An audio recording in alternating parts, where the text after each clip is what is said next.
thank you very much for your insight. For our next story, we do stay in the region now, where Hungarian Prime Minister Viktor Orbán has turned next year's election into a high-stakes campaign against Ukraine and his main political rival.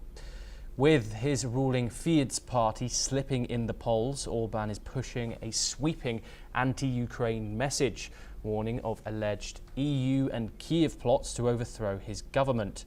He claims opposition leader Peter Magyar is working with Ukraine and Brussels to install a pro-Western, pro-war regime, charges Magyar flatly denies.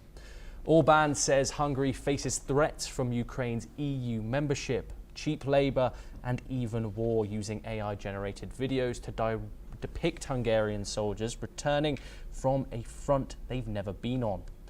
His government has refused to send weapons to Kiev, blocked their transit, and now portrays any support for Ukraine as treason.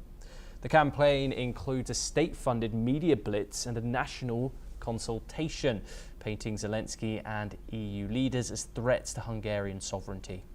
Meanwhile, Ukraine has stayed measured, but Zelensky has accused Orbán of using the war for political gain. Kiev's foreign ministry called Budapest's rhetoric, quote, off the rails. As Hungary's opposition gains ground, analysts warn Orbán could be laying groundwork to discredit or disqualify rivals, possibly reshaping Hungary's democracy ahead of the 2026 election. We move on once again, where in a rare historic event, Armenian Prime Minister Nikol Pashinyan has arrived in Istanbul for a working visit to Turkey, a nation which Armenia has never had former diplomatic ties. The visit comes at the invitation of Turkish President Recep Tayyip Erdogan, and the two leaders are set to meet at Istanbul's Dolmabahce Palace. Relations between the two countries have been tense for decades, primarily over the mass killings of Armenians during World War I, which Yerevan recognises as genocide, a label Turkey strongly rejects. Despite their history and Turkey's support for Azerbaijan in its long-standing conflict with Armenia, both sides now appear ready to open a new chapter. Armenia says the visit is a historic step towards regional peace, with talks expected to focus on normalising ties, signing a peace treaty with Azerbaijan, and discussing the broader impact of the Iran-Israel conflict. Now we move over to the Indo-Pacific, where China's military has condemned the sailing of a British warship through the Taiwan Strait as a deliberate attempt to, quote, cause trouble, as Taiwan's president ordered stepped-up monitoring in response to Chinese military activities. Britain's Royal Navy has said that the patrol vessel HMS Spey conducted a routine navigation through the narrow waterway that was part of a long-planned deployment and took place in full compliance with international law. China considers the strait to be Chinese waters, while Taiwan, the United States and some of its allies say it is an international waterway. The Eastern Theatre Command of China's People's Liberation Army said that the sailing of the ship was public hyping and that its forces followed and monitored the Spey. This comes as Taiwan's Defense Ministry reported another spike in Chinese movements close to the island over the previous 24 hours, involving 50 aircraft concentrated in the strait and the top part of the South China Sea. Now, in a related development, China has slammed the European Union over what it calls double standards after Brussels barred Chinese companies from large medical device tenders. The ban applies to contracts over €5 million, roughly 60% of public medical procurement by value, after the EU cited unfair access for European firms in China.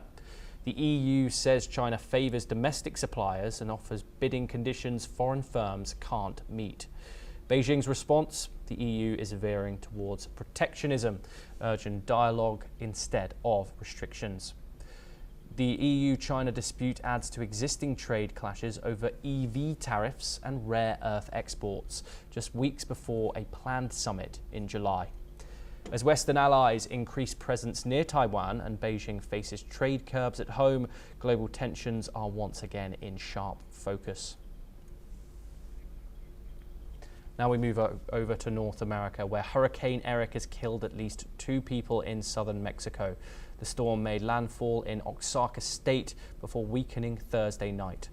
A man died from electrocution while clearing debris near a high-voltage line. A child was swept away by a swollen stream in Guerrero while his mother tried to carry him across. The U.S. National Hurricane Center says Erick was downgraded to a tropical storm with winds of 30 miles per hour. It has still caused major flooding and damage across the Oaxaca, Guerrero and Puerto Escondido region. Residents in Lagunas de Chacachua were left homeless after strong winds destroyed homes and flooded streets. In Puerto Escondido, power outages and loss of mobile coverage hit thousands. Shops flooded, boats were buried in the sand, and emergency crews worked to clear the debris. President Claudia Sheinbaum said over 123,000 users lost power and 15 roads were closed in Oaxaca. She thanked residents for following evacuation orders, with more than 2,000 shelters also being prepared across the southern states. Heavy rain continues across 5 southern states, including Veracruz and Chiapas. Mexico faces severe storms yearly, especially from May to November. Last year, Hurricane Otis struck Acapulco, killing dozens. Officials warn that storm threats are far from over this season.